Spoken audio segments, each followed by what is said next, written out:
सोचो, रात का अंधेरा फैल चुका है, चारों तरफ सन्नाटा है, दूर कहीं घास हिलती है, हवा में डर की गंध है। तुम अकेले नहीं हो, कोई तुम्हें देख रहा है।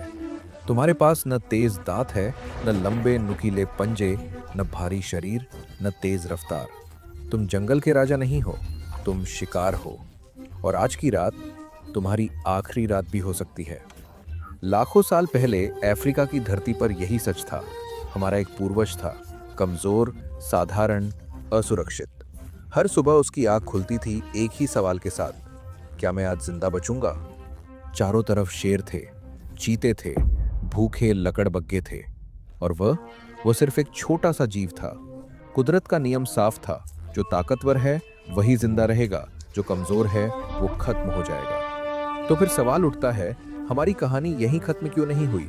ऐसा क्या हुआ कि वही कमजोर जीव एक दिन पूरी धरती पर छा गया? उसके अंदर ऐसी कौन सी चिंगारी जली जिसने इतिहास बदल दिया? ये कहानी ताकत की नहीं है, ये कहानी दिमाग की है।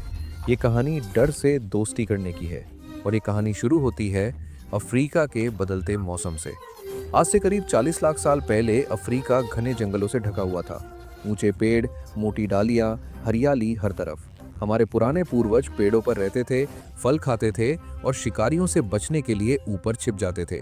उनका दिमाग छोटा था, शरीर वानर जैसा था, जिंदगी सरल थी, खाना, बचना और जीना। लेकिन फिर कुदरत ने खेल बदल दिया। मौसम गर्म होने लगा, बारिश कम होने लगी, जंगल सिकुड़ने लगे, पेड़ों की जगह दूर तक फैले घास के मैदान आने लगे, जिसे हम आज सवाना कहते हैं। अब छिपने के लिए डालियां नहीं थीं, अब जमीन पर उतरना मजबूरी था। और यहीं आया पहला बड़ा मोड़, जब हमारे उस पूर्वज ने कुछ ऐसा किया जो पहले किसी ने नहीं किया था। वह 2 पैरों पर खड़ा हो गया। ये छोटा कदम नहीं था, ये क्रांति थी। सीधा खड़े होने का मतलब था वह दूर तक देख सकता था, घास के पार खतरा पहचान सकता था। लेकिन असली चमत्कार कुछ और था। उसके हाथ आजाद हो गए। अब वह चलते हुए चीजें उठा सकता था, पत्थर पकड़ सकता था, अपने बच्चे को संभाल सकता था। यही वह पल था जब इंसानियत की पहली ईंट रखी गई।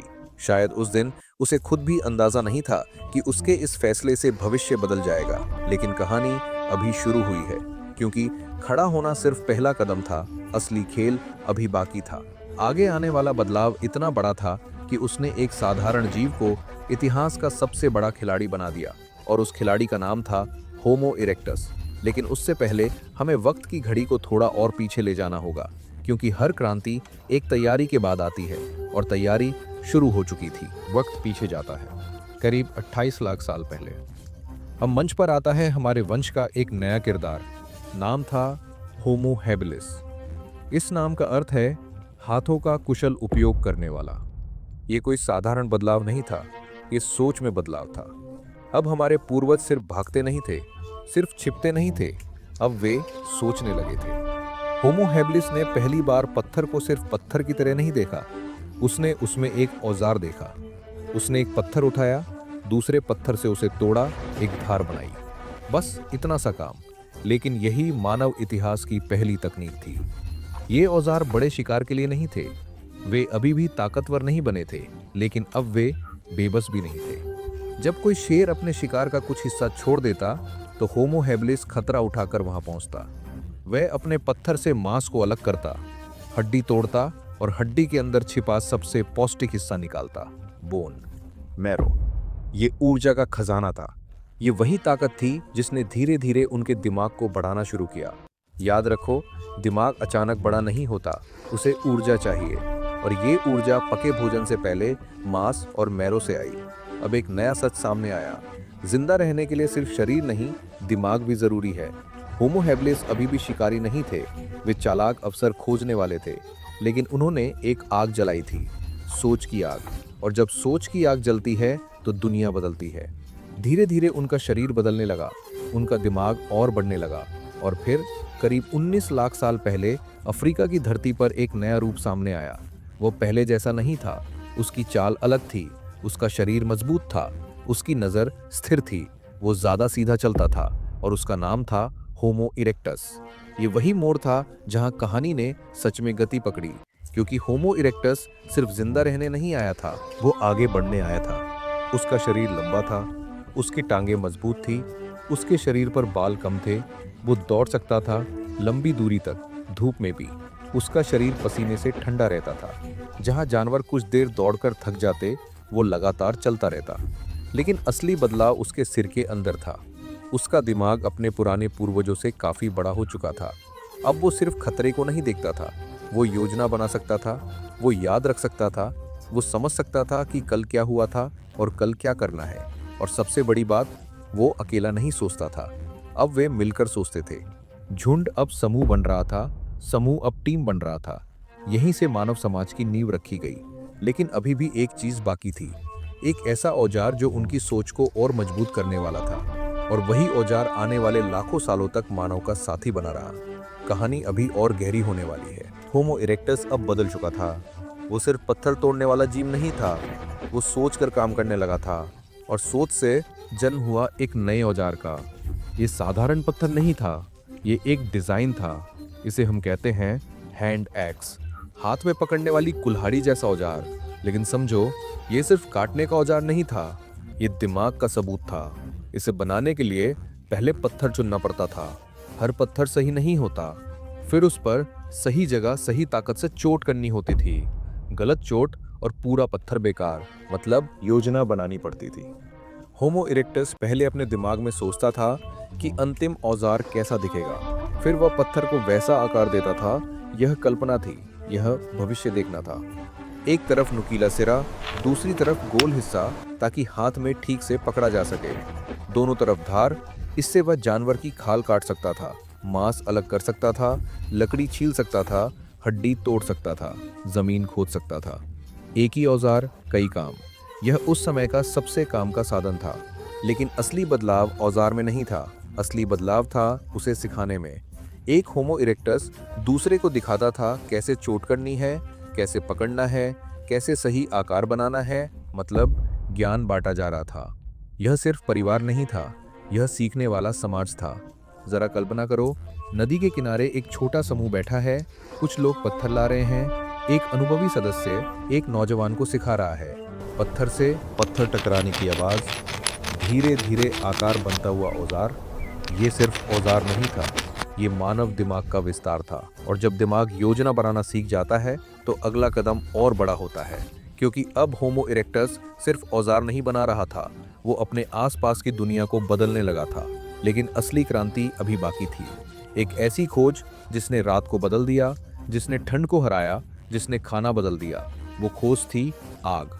लेकिन आग दोस्त नहीं थी, आग डर थी, आग खतरा थी, आग विनाश थी। तो फिर होमो इरेक्टस ने डर को कैसे अपना साथी बनाया? यहीं से कहानी अपने सबसे बड़े मोड़ पर पहुंचती है। रात का अंधेरा, ठंडी हवा, दूर से आती जानवरों की आवाज। पहले रात का मतलब था डर। जैसे ही सूरज डूबता दुनिया बदल जाती। दिन में जो मैदान खुले थे, रात में वही जाल बन जाते। शिकारी जाग जाते और हमारा पूर्वज सिमट जाता। लेकिन एक दिन कुछ अलग हुआ। कहीं जंगल में बिजली गिरी, पेड़ों में आग लगी, जानवर भागने लगे। और होमो इरेक्टस भागा नहीं, वो रुका। उसने देखा आग के पास कोई शिकारी नहीं आ रहा। उसने महसूस किया आग गर्म है।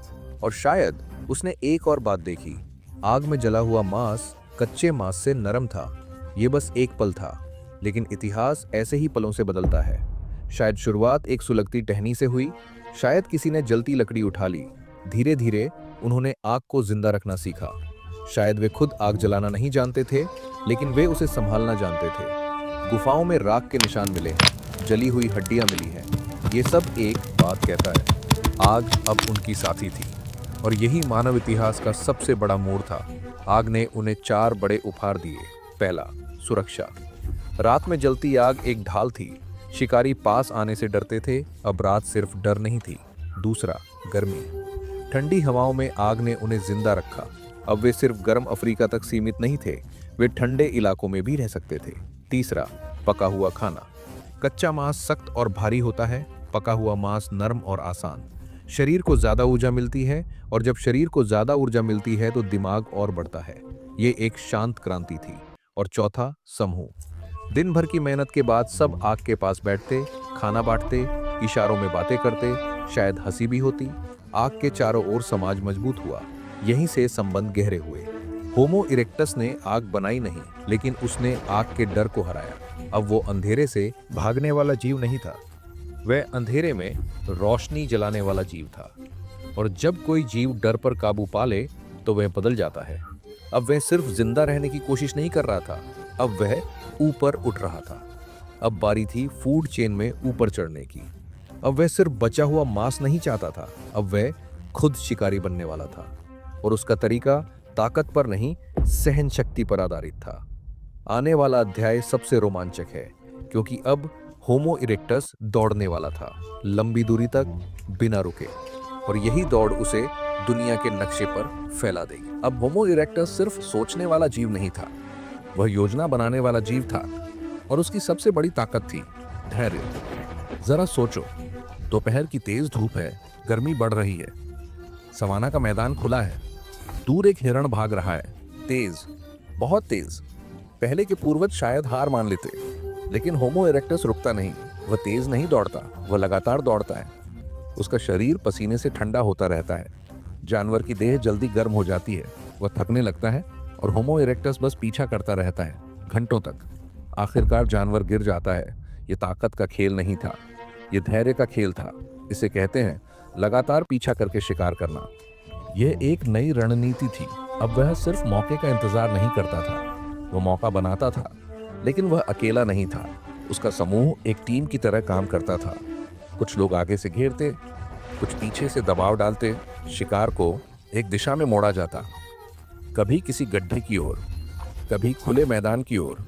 यह योजना थी, यह सहयोग था। और जब शिकार मिलता तो मांस बांटा जाता। यह सिर्फ खाना नहीं था, यह भरोसा था, यह रिश्ता था। मांस से मिली ऊर्जा उनके शरीर को मजबूत करती और दिमाग को और बढ़ाती। धीरे धीरे होमो इरेक्टस सवाना का एक बड़ा खिलाड़ी बन गया। वह अब डर कर छिपने वाला जीव नहीं था, वह मैदान में खड़ा होने वाला जीव था। लेकिन कहानी यहीं खत्म नहीं होती। अब उसके अंदर एक नई बेचैनी पैदा हुई, जिज्ञासा। दूर क्षितिज के पार क्या है? उस पहाड़ी के पीछे क्या है? उस नदी के आगे कौन सी जमीन है? लाखों सालों तक हमारे पूर्वजों का घर सिर्फ अफ्रीका था, लेकिन अब होमो इरेक्टस के पैर सिर्फ शिकार के लिए नहीं बने थे, वे यात्रा के लिए बने थे। करीब 18 लाख साल पहले उसने एक बड़ा कदम उठाया। उसने अफ्रीका की सीमाएं पार की। ये मानव इतिहास का पहला बड़ा प्रवास था। छोटे समूह धीरे धीरे आगे बढ़े। नई जमीन, नया मौसम, नए जानवर, हर जगह चुनौती थी। लेकिन उसके पास था दिमाग, औजार, आग और टीम। जॉर्जिया की धरती पर उसके पुराने अवशेष मिले हैं। फिर एशिया की ओर उसके निशान दिखाई देते हैं। भारत, इंडोनेशिया, चीन। वह रुकता नहीं, वह बसता है, वह ढलता है, वह हर नए माहौल को अपना घर बना लेता है। होमो इरेक्टस सिर्फ एक जीव नहीं था, वो पहला खोजी था। उसने साबित किया इंसान किसी एक जगह का नहीं है। जहां दिमाग और आग है वहीं घर है। लेकिन हर कहानी में एक ढलता हुआ सूरज भी होता है, और होमो इरेक्टस की कहानी में भी वो समय आने वाला था।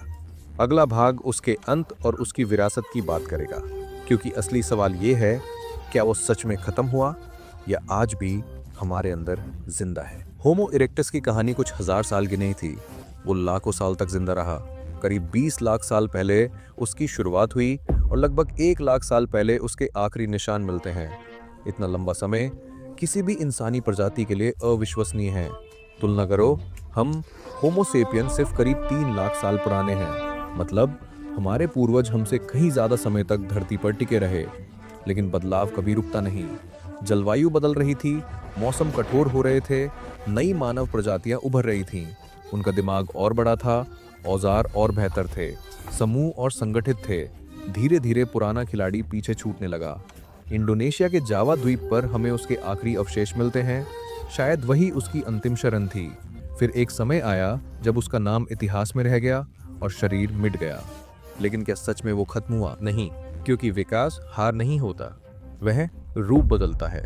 होमो इरेक्टस सीढ़ी का वह मजबूत पायदान था जिसके बिना हम ऊपर नहीं चढ़ सकते थे। उसने हमें दिया सीधा खड़ा होना, औजार बनाना, आग का उपयोग, टीम बनाना, दूर तक जाना। जब हम ठंडी रात में आग जलाते हैं, उसकी याद जिंदा होती है। जब हम चाकू, कुल्हड़ी या कोई भी साधन इस्तेमाल करते हैं, उस पहले हैंड एक्स की गूंज होती है। जब हम किसी नए देश की यात्रा करते हैं, हमारे अंदर वही जिज्ञासा चलती है जो उसे अफ्रीका से बाहर ले गई थी। हमारे डीएनए में उसकी छाप है, हमारी आदतों में उसकी झलक है। वह मरा नहीं, वह विकसित हुआ, वह हम बन गया। सोचो, अगर वह डर के आगे हार जाता, अगर उसने खड़ा होना ना चुना होता, अगर उसने पत्थर ना उठाया होता, अगर उसने आग को छूने की हिम्मत ना की होती, तो आज ये कहानी सुनाने वाला भी ना होता। असली ताकत जिस्म में नहीं होती, असली ताकत सोच में होती है, साथ चलने में होती है, मुश्किल समय में हार ना मानने में होती है। होमो इरेक्टस हमारे इतिहास का पहला सच्चा खोजी था। उसने दिखाया कि कमजोर दिखने वाला जीव भी दुनिया बदल सकता है। उसने हमें सिखाया कि डर अंत नहीं है, डर शुरुआत है। और शायद आज भी हम उसी सफर पर हैं। हम नए औजार बना रहे हैं, नई खोज कर रहे हैं, नई जगहों पर जा रहे हैं। फर्क सिर्फ इतना है, अब हमारे हाथ में पत्थर नहीं, तकनीक है, लेकिन अंदर वही दिमाग है, वही जिज्ञासा, वही हिम्मत। ये कहानी अतीत की नहीं है, ये कहानी हमारी है, क्योंकि हर बार जब इंसान किसी नई चुनौती का सामना करता है, वो कहीं ना कहीं होमो इरेक्टस की उस पहली चिंगारी को फिर से जला देता है। और शायद यही हमारी असली पहचान है।